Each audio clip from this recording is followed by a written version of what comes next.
ಒಂದು ಕಾಂಪನ್ಸೇಷನ್ನು ಮತ್ತು ಅವ್ರ ಮೇಲೆ ನಾವು ಇನ್ನೊಂದು ಡ್ರಗ್ ಅನ್ನು ಕೂಡ ಡೆಕ್ಸ್ಟ್ರೋಸ್ ವಿತ್ ಸೋಡಿಯಂ ಕ್ಲೋರೈಡ್ ಅದು ಕೂಡ ಈಗ ನಾವು ವಿಶ್ಲೇಷಣೆ ಮಾಡಿದಾಗ ಕ್ವಾಲಿಟಿ ಸರಿ ಇಲ್ಲ ಅಂತ ಬಂದಿದೆ, ಅದೇ ಕಂಪನಿದು. ಸೊ ಆ ಕಂಪನಿದು ಎಲ್ಲವನ್ನು ಕೂಡ ನಾವು ಸೀಸ್ ಮಾಡಿದ್ದೀವಿ.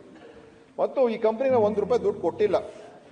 ಏನು ಎಮ್ ಡಿ ಅವರೇ ನಾವು ಕೊಟ್ಟಿಲ್ಲ. ನಮಗೆ ಆವಾಗ ಬ್ಲ್ಯಾಕ್ ಲಿಸ್ಟ್ ಮಾಡಿದಾಗಲೇ ನಾವು ಪೇಮೆಂಟ್ ಸೀಸ್ ಮಾಡಿಬಿಟ್ಟಿದ್ದು. ಇದುವರೆಗೂ ನಾವು ಅವ್ರಿಗೆ ಈ ರಿಂಗರ್ ಲ್ಯಾಟೆಟ್ ₹1 ಕೂಡ ನಾವು ಅವರಿಗೆ ಕೊಟ್ಟಿಲ್ಲ, ಯಾಕಂದರೆ ಆವಾಗಲೇ ನಾವು ಅದನ್ನು ನಿಲ್ಲಿಸ್ಬಿಟ್ಟಿದ್ದು.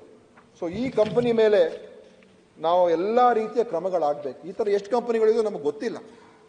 ಇವತ್ತು ಬಳ್ಳಾರಿಯಲ್ಲಿ ಒಂದೇ ಸಂದರ್ಭದಲ್ಲಿ 2-3 ತೀರ್ಕೊಂಡಿದ್ದಕ್ಕೆ ಇದು ಗೊತ್ತಾಯಿತು.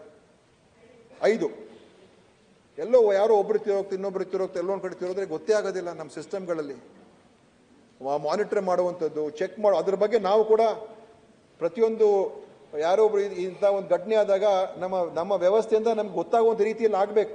ಇದು ಆಗೋರ್ಗೂ ಕೂಡ ನಮ್ಗೆ ಗೊತ್ತಾಗಲಿಲ್ಲ. ಅಂದರೆ ನಮ್ಮ ರಿಪೋರ್ಟಿಂಗ್ ಮೆಕ್ಯಾನಿಸಮ್ ಕೂಡ ಅಷ್ಟು ಸರಿ ಇಲ್ಲ ಅಂತ ನಮಗೆ ಇದರಿಂದ ಅರ್ಥ ಆಗ್ತಾ ಉಂಟು.